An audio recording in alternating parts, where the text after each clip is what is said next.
Amém, irmãos, vamos abrir a palavra do Senhor no livro de Deuteronômio, capítulo 18.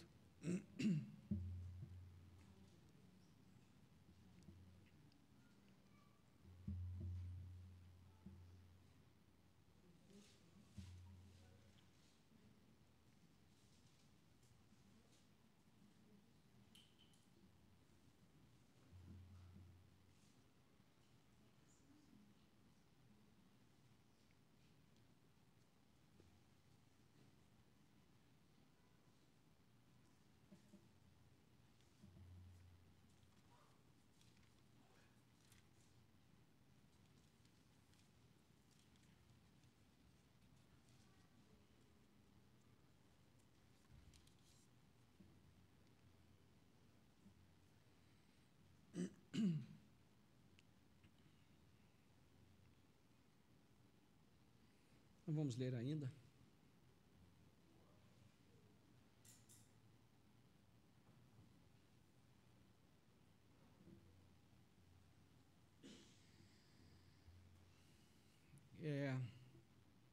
Vou começar com uma pequena história a respeito da necessidade de nós termos uma direção clara, de sabermos para onde estamos indo em qualquer circunstância da vida. Quando eu era garoto, meu tio era caçador e ele gostava de levar sempre o filho dele mais novo, que gostava de ir, e também levava um sobrinho para poder ajudar a carregar os pesos, né, das mochilas e todas as coisas que se carregava para a caçada e tudo mais. Então, nós gostávamos de ir porque tinha pão com linguiça e era muito bom, né?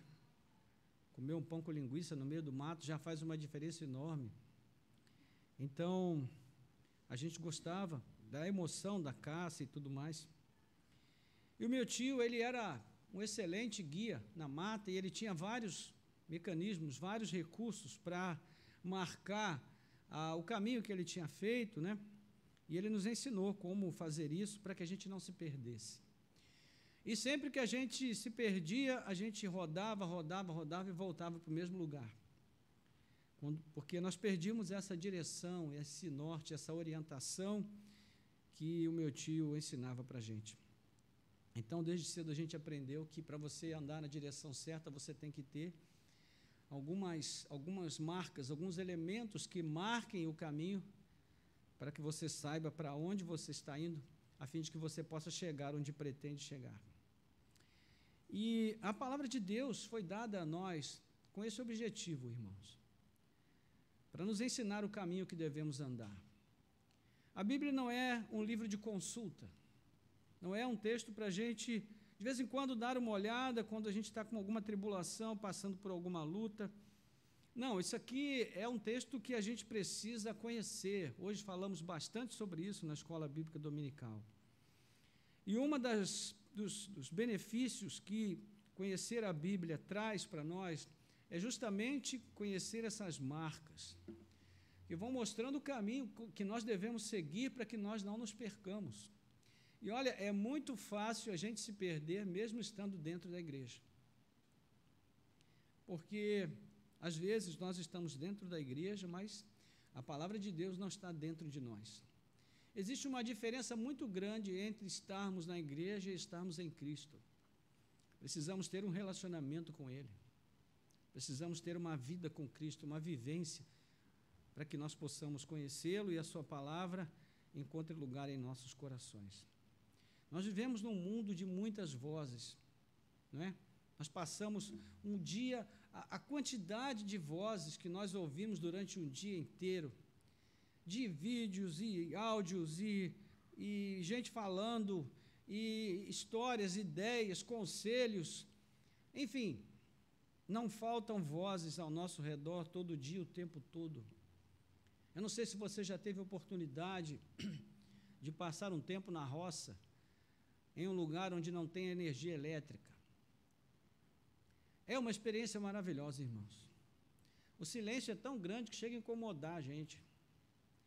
e você olha para o céu, você vê uma quantidade de estrelas que você nunca tinha visto na sua vida, porque a luz artificial atrapalha, e você consegue perceber certas coisas, certos sons, que você não consegue perceber na cidade. Então, o que nós mais precisamos nesse mundo é de um pouco de silêncio, para a gente poder prestar atenção nas coisas que são realmente importantes para nós, porque esse mundo é muito barulhento.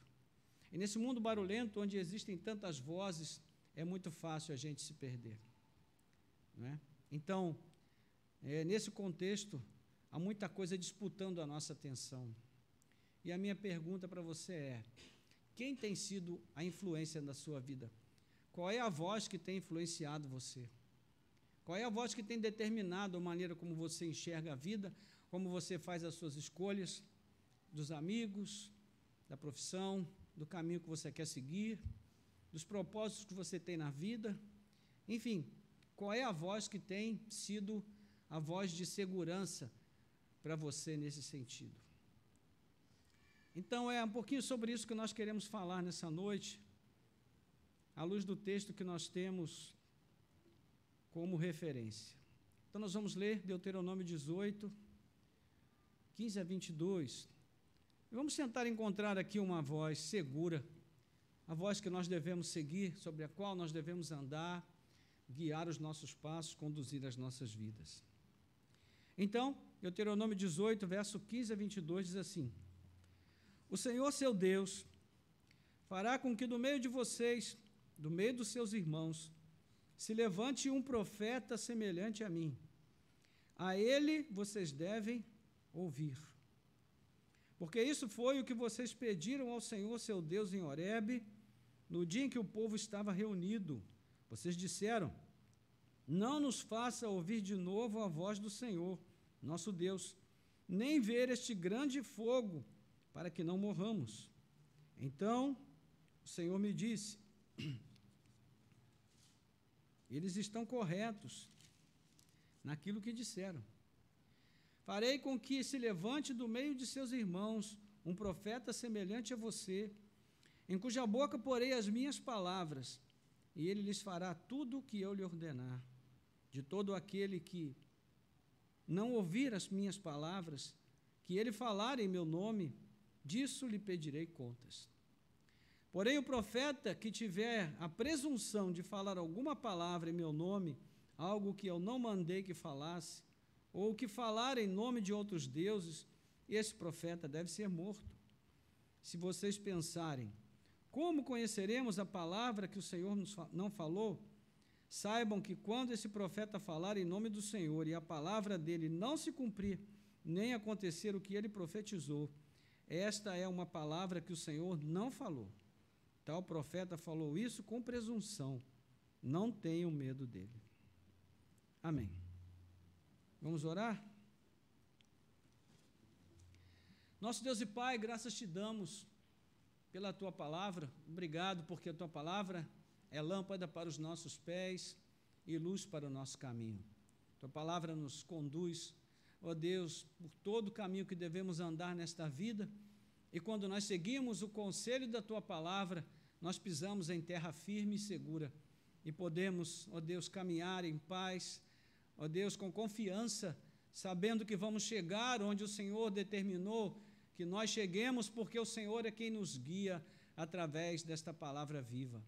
Então, mais uma vez te pedimos, fale aos nossos corações por meio dela, ó Deus, e nos ensine, Pai, a ter ouvidos para te ouvir, porque de fato é o que precisamos. No meio de toda essa vozeria do mundo, nós precisamos de ouvido para ouvir a tua voz. Fala-nos com o teu Espírito nessa noite, nós oramos em nome de Jesus. Amém. Glória a Deus. Irmãos, depois da saída do Egito, o povo de Israel permaneceu cerca de 1 ano ali ao pé do Monte Sinai. E nesse período o Senhor firmou com ele uma aliança com esse povo, através da mediação de Moisés. Depois disso, teve início uma longa caminhada, e desastrosa caminhada, diga-se de passagem, pelo deserto.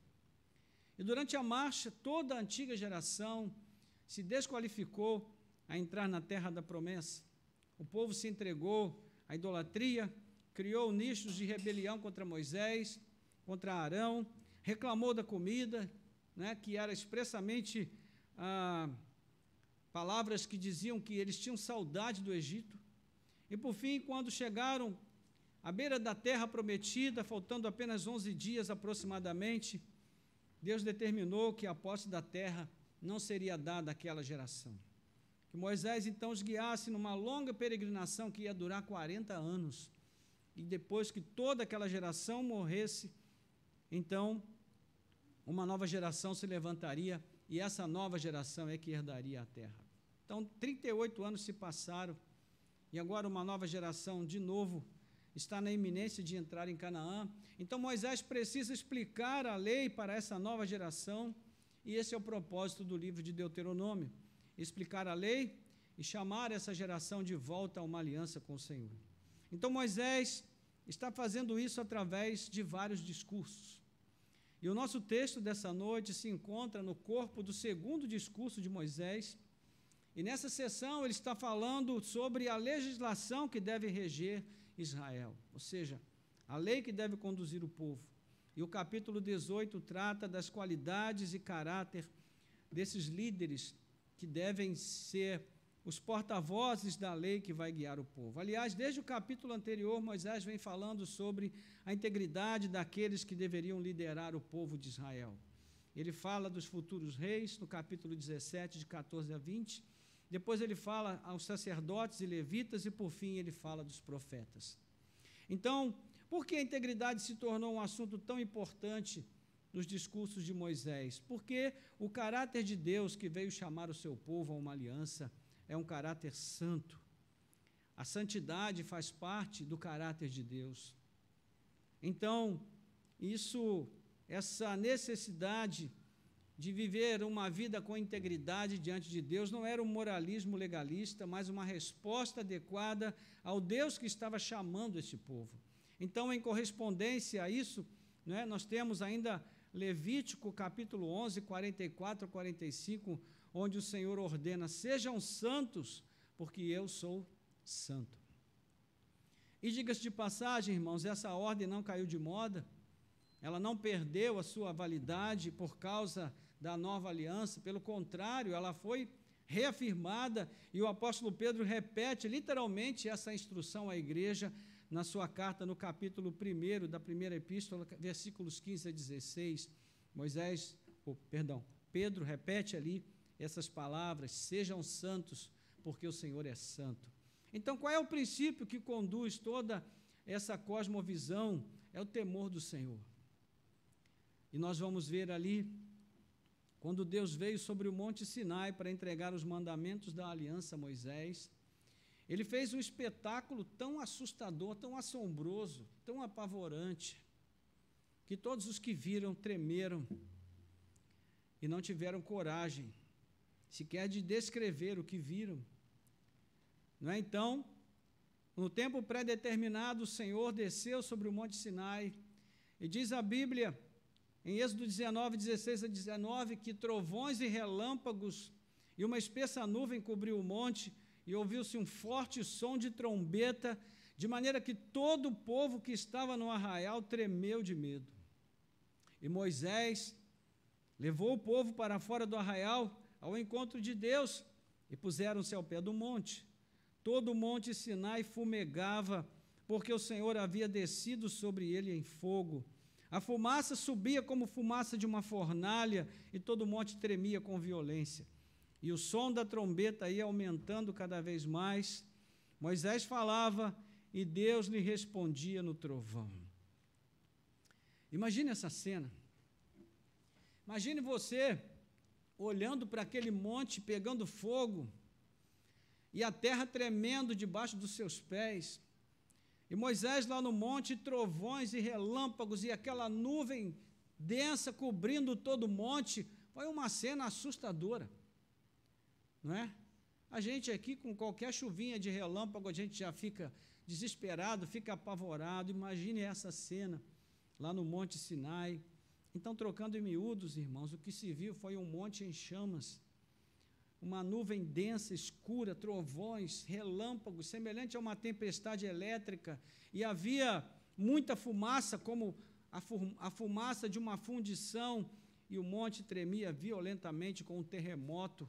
E diante de tudo isso, dessa manifestação da presença de Deus, a coisa foi tão séria que o próprio Deus advertiu Moisés, dizendo: Moisés, marque ao redor deste monte limites para o povo, dizendo: tomem cuidado para não subir o monte, nem tocar a sua extremidade. Todo aquele que tocar o monte será morto. Mão nenhuma tocará nele. Se o fizer, será apedrejado ou flechado, quer seja animal, quer seja homem, não viverá. Êxodo 19, 12 a 13. Então, pense nisso quando você, conversando com os amigos, né, pensar em dizer assim: poxa, eu queria tanto ter vivido naquela época, conhecer Moisés, né, aqueles milagres. Pensa bem, olha o contexto, olha a situação. Imagine você vivendo naquela época. Meus irmãos, os crentes hoje têm dificuldade até de orar. Imagine, então, você suportar uma situação como essa, uma visão aterradora como essa. E quando Deus disse isso, ele falava o que de fato já estava no coração do povo, porque o povo também diz, presenciando tudo aquilo, não é? Versículos 18 e 19 de Êxodo 20 diz que todo o povo presenciou os trovões, relâmpagos, o som da trombeta e o monte fumegante, e o povo, observando, tremeu de medo e ficou de longe. Então disseram a Moisés: fala-nos você e ouviremos, porém não fale Deus conosco, para que não morramos. Imagine isso. O povo disse: Moisés, se alguém tem que entrar no fogo, que seja você. Nós vamos ficar aqui de longe, você vai lá, meu filho, entra no fogo e você ouve ao Senhor e fala conosco. Ou seja, o que é que eles pediram? Eles pediram um mediador. Alguém que pudesse ficar entre eles e Deus, para que trouxesse a mensagem do Senhor, porque eles sabiam que eles não eram santos e nem puros. Se eles chegassem perto do monte, eles seriam consumidos. Então, nós temos aqui o pano de fundo do nosso texto, é sobre esses eventos que antecederam o que Moisés está falando aqui, é sobre isso que ele constrói a narrativa do capítulo 18. Né? E essa é uma das poucas ocasiões em que Deus, aliás, eu acho que é a única ocasião em que Deus considerou corretas as palavras do povo. Ele diz, versículo 17, eles estão corretos no que disseram. Acho que foi a única vez que isso aconteceu. Então, qual é a situação aqui, irmãos? A situação são os perigos da relação com Canaã. As coisas que Deus nos dá são grandes bênçãos. Tudo que Deus faz por nós é grande. Às vezes, a gente vai naquele culto mais pentecostal, sapatinho de fogo, aí vem uma pessoa e fala: meu servo, Deus tem uma grande obra contigo. Isso, irmãos, é chover no molhado, porque tudo que Deus faz com a gente é grande. Qualquer coisa que Deus faz conosco é grande, porque Deus é grande. E nós somos muito pequenos, insignificantes aos seus olhos, mas Ele, por alguma razão, decidiu nos amar mesmo assim. Então, as bênçãos de Deus para nós são coisas especiais, maravilhosas que Ele nos dá, mas elas também representam um perigo para nós. Quantas pessoas oraram tanto pedindo prosperidade a Deus, e depois que receberam a prosperidade, abandonaram o Senhor e nunca mais quiseram saber dele? Quantas pessoas pediram a Deus um casamento abençoado, e aí o Senhor concedeu o casamento, e aí a pessoa passou a viver viajando para todo lado com seu cônjuge e nunca mais botou o pé na igreja? Quantas vezes as pessoas pedem um filho, né, a bênção da fertilidade, e o Senhor dá, e depois a pessoa diz: eu queria frequentar a igreja, mas o meu filho é um impedimento. Percebe como a gente é irônico? A nossa maneira de lidar com as coisas é muito esquisita, irmãos. Nós somos seres esquisitos. Então, Deus, muitas vezes, Ele nos priva de certas coisas, Ele não nos dá certas coisas, porque Ele sabe o efeito que aquilo vai ter sobre as nossas vidas. Então, eu digo para você, tudo que vem de Deus é bênção. até a tribulação que Deus manda para nós é uma bênção, porque nós crescemos, amadurecemos com a tribulação.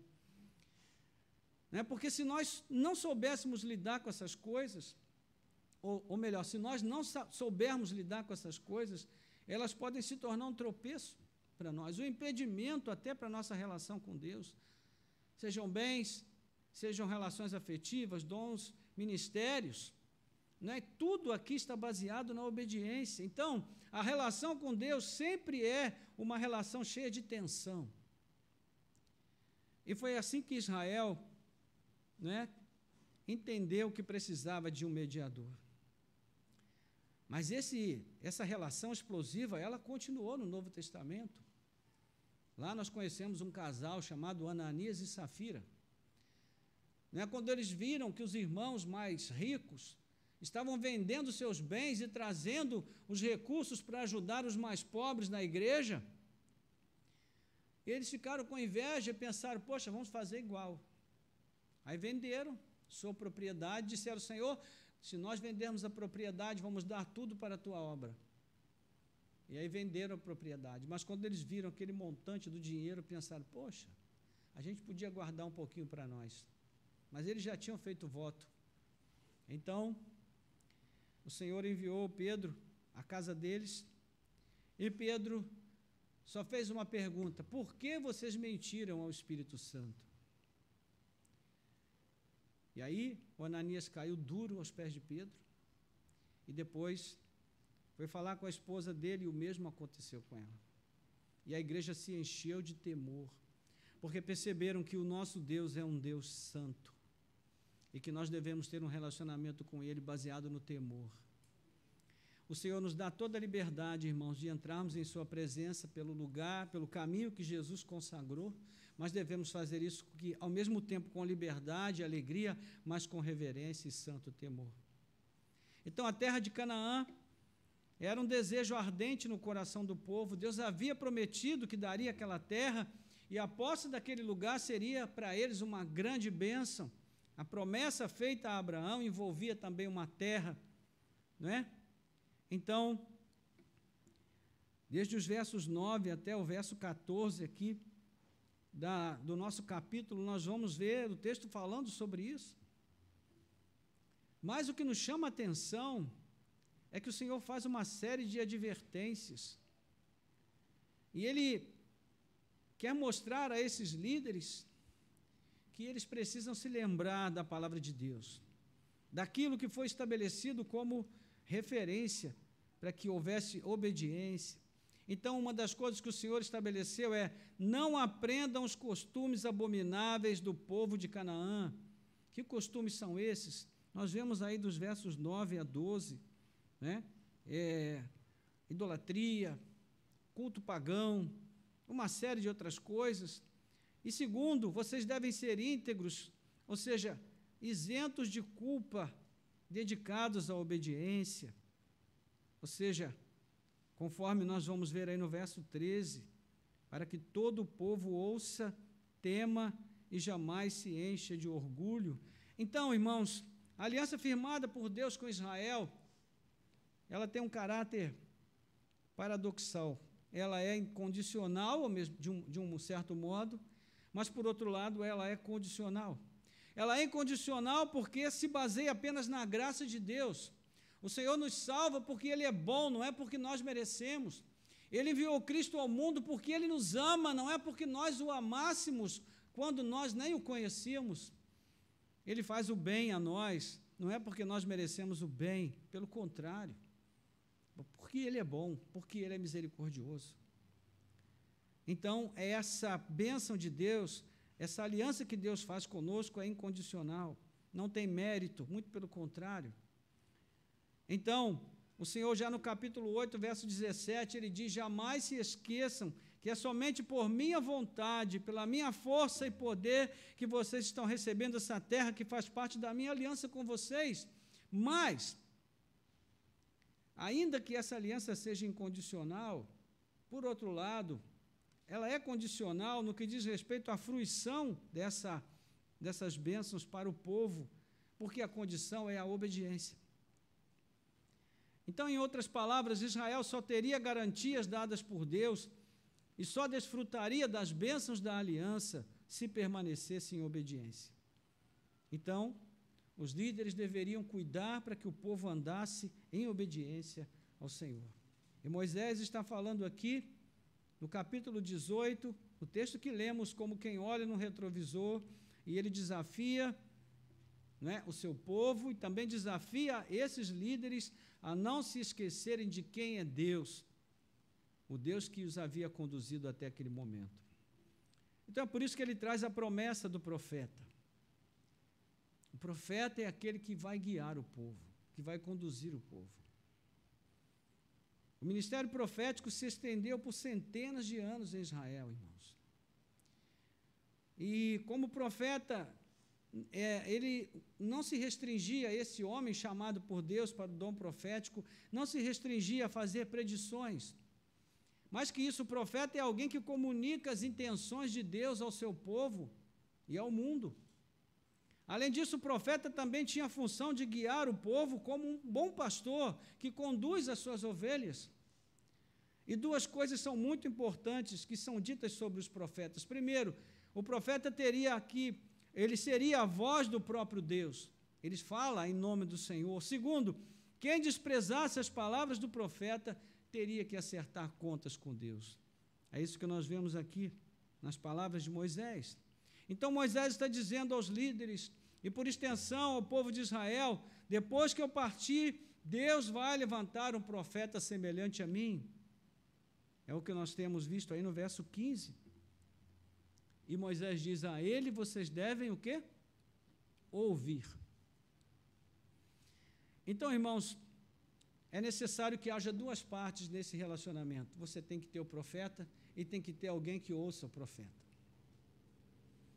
Dessa forma, a figura do profeta se tornou algo central dentro dos planos de Deus. Porque o profeta era quem guiava o povo nos termos da aliança do Senhor, quem exortava o povo constantemente e impedia que o povo se desviasse. Mesmo que Israel se desviasse, o profeta deveria chamar de volta o povo em uma atitude de arrependimento. E nós sabemos que a promessa bíblica tem um caráter dinâmico. Não é? Isso quer dizer que uma promessa pode ter se cumprido em um determinado momento, mas que é possível que ela ainda não tenha se cumprido de forma plena. E quando nós examinamos as profecias e as promessas de Deus, existe uma chave interpretativa que nós devemos levar em conta, sempre. Né? E essa chave, ela diz respeito ao significado e os referentes. Significado e os referentes. O significado é o cumprimento pleno e definitivo da profecia ou da promessa, enquanto que os referentes são os vários momentos em que a mesma profecia ou a mesma promessa se cumpre parcialmente.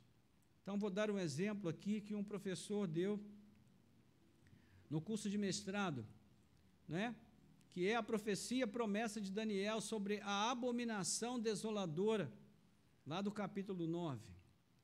Houve mais de um referente para essa profecia, né, porque ela se cumpriu em 167 com Antíoco Epifânio, que ofereceu porcos no altar do Templo de Jerusalém, e ela depois se cumpriu com Tito em 70 depois de Cristo.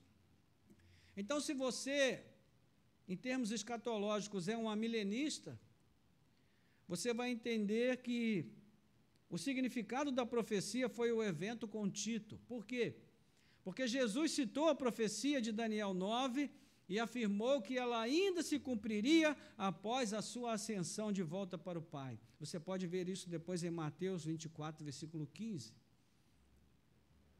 Então, da mesma forma, essa profecia, promessa de Moisés, ela tinha um significado e muitos referentes. Né? Quais foram os referentes? Bom, Deus levantou e ungiu a muitos profetas. Homens piedosos, homens fiéis, né? O texto de Hebreus diz que eram homens dos quais o mundo não era digno. Deus levantou e ungiu esses homens, excelentes em palavras e obras, homens que desfrutaram da mais íntima comunhão com Deus. Então, nós temos na Bíblia Samuel, Elias e Eliseu, Isaías, Jeremias, Amós, Joel, Ezequiel, Daniel, Zacarias e tantos outros, até Jonas, né? Que era o Jonas, né? Que a gente já conhece. Então, no surgimento de cada um desses profetas, renascia aquela esperança do cumprimento da promessa de Moisés. Será que é esse o profeta que Moisés profetizou? E essa expectativa se revestiu de grande valor, né? No ministério dos profetas. De certa maneira, todos eles reunidos se tornaram uma multiplicidade de referentes daquela profecia. Mas qual seria o significado? Para onde ou para quem a profecia apontava realmente? Né? Os judeus do primeiro século, a época de Jesus, ainda esperavam que esse profeta semelhante a Moisés se levantasse. E nesse caso, será que essa promessa se cumpriu plenamente em algum momento da história da salvação narrada no Novo Testamento? Sabemos que a resposta é sim, mas quando Pedro nos informa, em Atos capítulo 3, 22 a 23, então se você quiser, você pode abrir em Atos, e eu já estou caminhando para concluir essa brevíssima reflexão.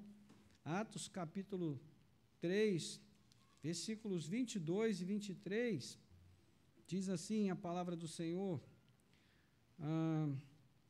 porque Moisés disse, o Senhor Deus fará com que do meio dos seus irmãos se levante um profeta semelhante a mim. A esse vocês ouvirão em tudo o que ele disser. Quem não der ouvidos a esse profeta será exterminado do meio do povo. E todos os profetas, a começar com Samuel, assim como todos os que falaram depois dele, também anunciaram esses dias. Não é? Então, Pedro está falando aqui, dando testemunho de Cristo. E desde o verso 11, ele está pregando no templo a sua segunda pregação. E ele vai dizer que Jesus Cristo é esse profeta sobre o qual Moisés havia falado em Deuteronômio capítulo 18. Ou seja, o significado é um só, Cristo. Então, quando Moisés profetizou a vinda desse profeta, quando ele fez essa promessa, ele estava olhando para Cristo sem vê-lo, né? Porque ele não sabia, não podia conhecer a Cristo naquele momento, mas ele estava olhando para o futuro, e naquele futuro haveria alguém que seria o cumprimento dessa profecia. Então, meus irmãos, a vinda de Cristo ao mundo não é um evento isolado, narrado numa passagem bíblica que não tem relação com as outras. A Bíblia, de Gênesis a Apocalipse, é um livro que tem perfeita unidade e perfeita harmonia. Cada livro tem ligação com o outro, que tem ligação com o outro, até chegarmos em Apocalipse, e de algum modo, todos os livros da Bíblia dão testemunho de Cristo. Cristo é esse profeta. Ele é identificado pela mulher samaritana, no capítulo 4 do Evangelho de João, quando ela vai falar com os seus irmãos, ela diz, eu conheci um profeta que me disse todas as coisas que convém saber a respeito dessa vida. Na ressurreição do filho da viúva de Naim, o povo, né, percebeu que a pessoa de Jesus, que estava diante deles, era um grande profeta. Estevão faz a mesma afirmação de Pedro no seu discurso no Sinédrio, em Atos 7:37, quando ele diz que Jesus é o profeta que Moisés havia prometido. E o autor aos Hebreus afirma que Jesus não é somente semelhante a Moisés, mas que ele é superior a Moisés. Hebreus capítulo 3. Então, meus irmãos, Jesus é o profeta do qual fala esse texto. E ele é o profeta que fala à sua igreja. Então, voltemos lá ao texto de Deuteronômio 18. Veja que Moisés diz que esse profeta que o Senhor vai levantar, a ele nós devemos ouvir. Quantas vezes no Evangelho Jesus diz, quem tem ouvidos para ouvir, ouça. Ou seja, o próprio Jesus sabia que nem todos teriam ouvidos para ouvir o que ele tinha a dizer. Na parábola do semeador, nós vemos que existem vários tipos de solo, mas apenas um solo produziu frutos abundantes, de acordo com a semente que recebeu. Assim somos nós, irmãos. numa igreja enorme, que não é o nosso caso, né? Mas numa igreja grande, com milhares de membros, todos ouvem a palavra, mas apenas um pequeno número realmente a recebe com sede, com fome, e é nesse coração que a palavra vai produzir frutos abundantes. Então, é isso que Moisés está dizendo aqui. E ele diz: foi isso que vocês pediram lá no monte, quando vocês tiveram medo do Senhor, vocês disseram: Moisés, fale você conosco e não fale Deus. E Deus então disse: olha, Moisés, o povo tem razão, né? De fato, eles não podem se chegar a mim. E eu farei com que se levante do meio dos seus irmãos um profeta semelhante a você, em cuja boca porei as minhas palavras, e ele lhes falará tudo o que eu lhe ordenar.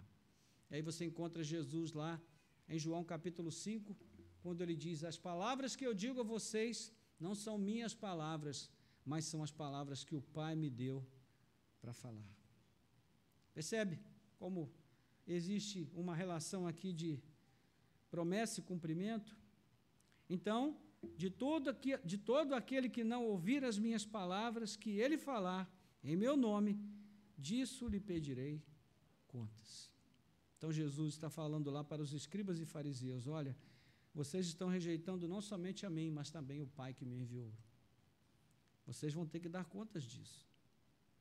Então, Moisés vai fazer uma advertência aqui aos profetas humanos, comuns, né, como nós, homens simples como nós, pessoas pecadoras como nós, não Jesus, mas Moisés agora vai falar a respeito dos profetas humanos, dizendo que eles jamais devem falar em seu próprio nome. Eles só podem falar as palavras do Senhor. Imagina, irmão, se tivesse hoje esse rigor que havia naquele tempo. Um profeta que falar palavras que Deus não disse será consumido. Acho que ia ter bem pouca gente falando hoje nas redes sociais, né? Pregando o evangelho, não é? A gente ia ter que ir muito enterro, hein, irmãos? Meu Deus, ia ser um sepultamento por dia. Porque tem muita gente falando coisas aí na internet que Deus nunca disse. Então, nós olhamos para Cristo e vemos Cristo sendo rigorosamente obediente em dizer aquilo que o Pai lhe deu a falar. Não é? O apóstolo Paulo, quando ele dá testemunho da sua pregação, da autoridade apostólica que ele recebeu, ele diz: eu não recebi isso dos homens, eu recebi de Cristo, e a palavra que eu transmito para vocês é aquela que Cristo me deu a transmitir. Então, Jesus está chamando a sua igreja a ouvir a sua voz. Ele é o profeta que nos guia pela escuridão desse mundo, né? E a minha pergunta é, de novo, você tem ouvido vozes que têm influenciado você? Quais são as vozes que influenciam você? Quais são as palavras que têm conduzido a sua vida? Agora eu pergunto também a você: você tem ouvido a voz de Cristo? Você tem ouvido a voz do Senhor falando contigo? Meus irmãos, ouvir é mais do que escutar. Se você procurar no dicionário, você vai encontrar ali que ouvir é sinônimo de escutar. Mas no contexto bíblico, ouvir é diferente de escutar. Escutar, todo mundo escuta, mas ouvir significa guardar. Ouvir significa trazer para dentro de nós, como nós falamos hoje pela manhã. Significa transformar a palavra que ouvimos em uma regra de vida para nós. Entende? Nós podemos comparar isso às regras de trânsito, não é? Eu sempre falo que na igreja é o seguinte: olha, irmãos, quando tiver feriado prolongado na cidade, quando você for chegar no cruzamento, sempre dê preferência a qualquer um que venha de qualquer lado, porque o povo não conhece regra de trânsito.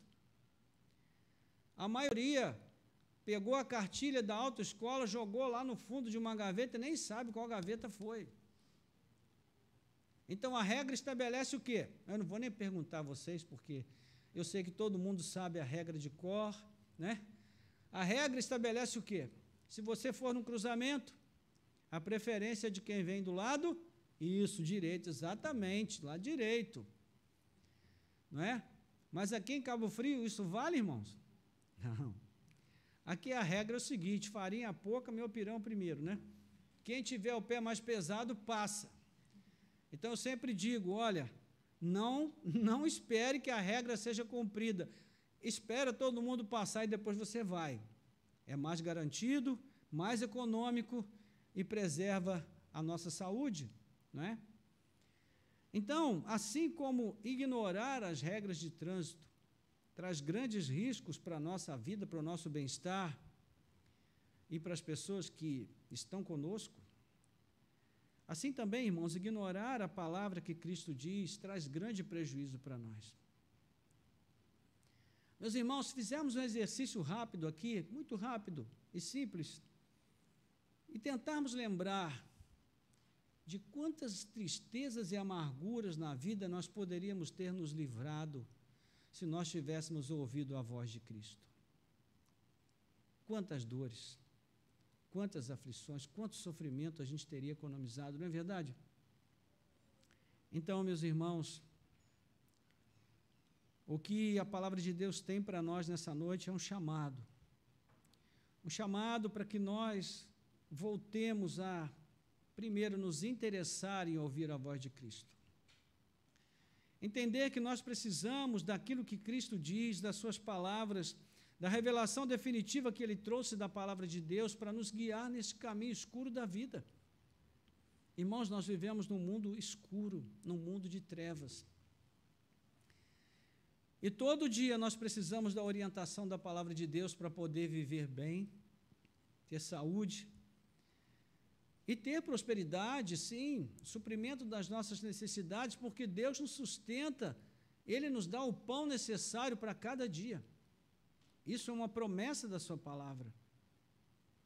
Mas, acima de tudo, nós precisamos ter essa direção para seguirmos num caminho seguro, num caminho que traga paz aos nossos corações, que traga alegria de viver uma vida com Deus, e não aquela coisa, sabe, de montanha-russa. Um dia você está lá em cima no monte, no outro dia você está no vale, um dia você está bem com Deus, no outro dia você quer ir embora da igreja, largar tudo. Irmãos, nós não podemos viver esse efeito, não é, de montanha-russa. Nós precisamos ter uma vida de integridade com Deus, uma vida verdadeira com Deus. E para isso nós precisamos ouvir o que Jesus tem a dizer. Precisamos emprestar o nosso ouvido ao Senhor. Mas para termos ouvidos para ouvi-lo, nós também devemos buscar isso nele, porque ele é que pode nos dar ouvidos para ouvi-lo. Amém? Então, irmãos, o autor da carta a carta de Tiago diz: se alguém tem falta de sabedoria, peça a Deus, que não nega a ninguém, Ele dá liberalmente. Então, do mesmo modo, nós podemos dizer, se alguém tem falta de ouvidos para ouvir a Deus, peça a Deus, porque Ele pode nos dar ouvidos para ouvi-lo. E, em segundo lugar, nós devemos pedir também ao Senhor ouvidos que possam conhecer a voz de Cristo e discernir a voz de Cristo de todas as outras vozes que estão falando o tempo todo ao nosso redor. Esse talvez seja o maior desafio que nós temos, porque é fácil confundir a voz de Cristo quando nós não temos intimidade com Ele, mas quando temos, então não confundimos. João capítulo 10, e aqui nós vamos terminar. Leia comigo, por favor.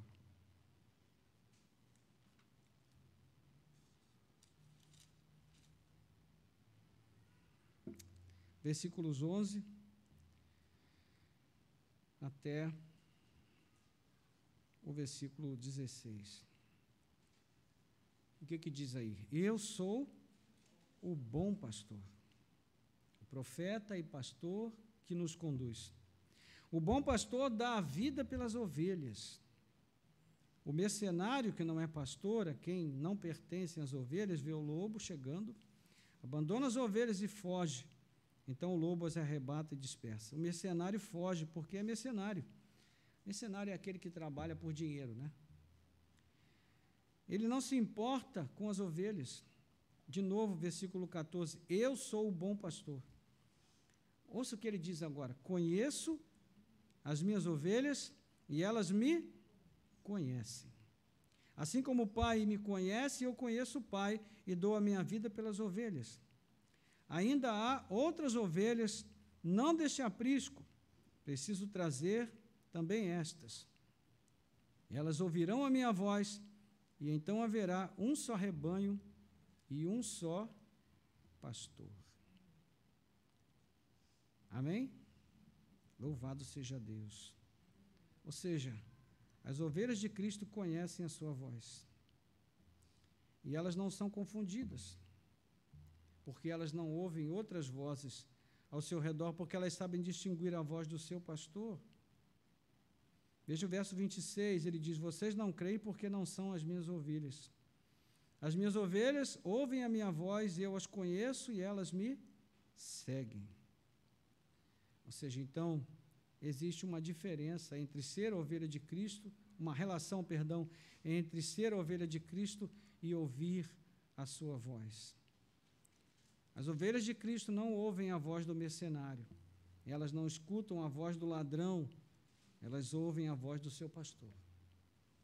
Então, que nós possamos, cada dia, irmãos, buscar em Deus essa comunhão, essa intimidade, esse relacionamento real, verdadeiro com a pessoa de Cristo, de tal maneira que o Espírito Santo nos traga a capacidade, o dom de ouvir a voz de Cristo e de discernir a voz de Cristo de todas as outras vozes ao nosso redor. E eu digo para você, se não for a voz de Cristo, não siga. Não saia do seu lugar, fique parado, espere até que Cristo fale contigo. E quando Ele falar contigo, você pode ir seguro, porque você não vai se dar mal. Ele vai te guiar por um bom caminho. E você vai chegar aos propósitos que Ele tem para você, e isso vai ser uma grande bênção na sua vida. Ele é o profeta que o Senhor levantou, e é a Ele que nós devemos ouvir. Amém? Glória a Deus. Vamos orar?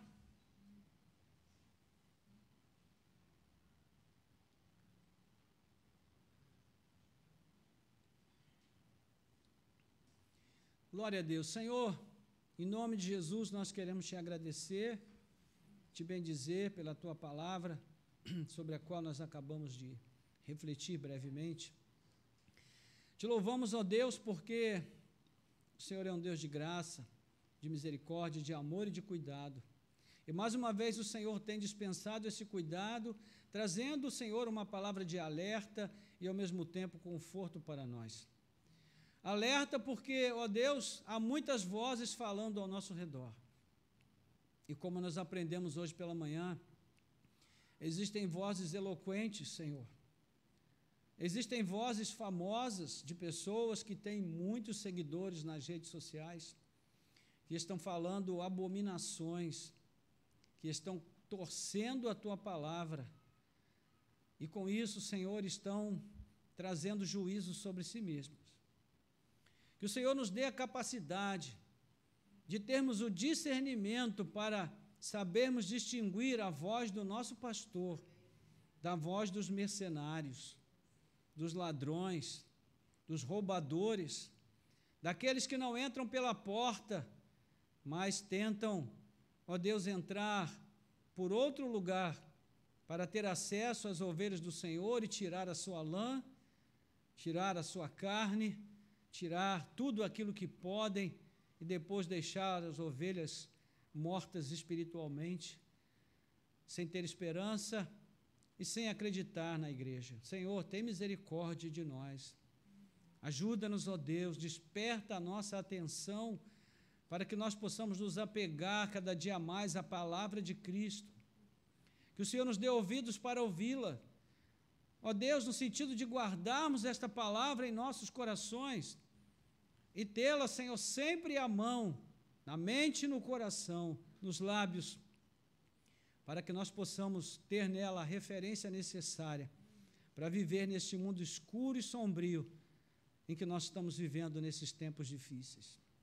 Ó Deus, ajuda-nos, guia-nos por este caminho reto que o Senhor tem para os nossos pés, que Cristo seja o profeta, o único profeta ao qual nós realmente ouvimos, guardamos a sua palavra e andamos segundo os seus conselhos. Ó Senhor, em nome de Jesus, nós te pedimos, dá-nos esse ouvido capaz de ouvir a Cristo, de guardar a sua palavra. E ao mesmo tempo, Senhor, fecha os nossos ouvidos para o mercenário, para o ladrão, para o anticristo. Ó Deus, ainda que ele se mostre, ó Pai, como uma figura de bom pastor, como a tua palavra diz, o lobo vestido em pele de ovelhas, que nós saibamos discernir, ó Deus, a verdade da mentira e possamos andar somente a partir de ouvir a voz de Cristo. Nós te pedimos e te agradecemos, em nome do Senhor Jesus. Amém. Amém. Glória a Deus.